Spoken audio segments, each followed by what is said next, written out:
हजुरलाई मामालाई चाहिँ फोन गरेर के भन्न मन लागेको छ भन्छ जस्तो के भन्ने मामालाई फोन गरेर चाहिँ के भयो रे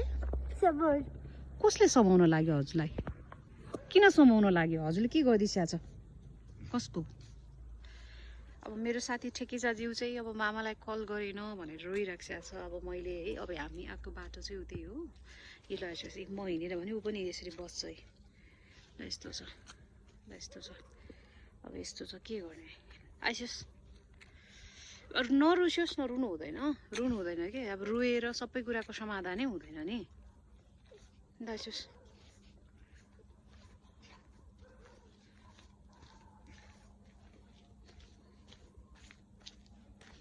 यस्तो अन्धकार छ बाटो यसरी नरुसियोस् त अब यस्तो गर्नु पर्ला अलिकति टाइम मिलाएर दिउँसोतिर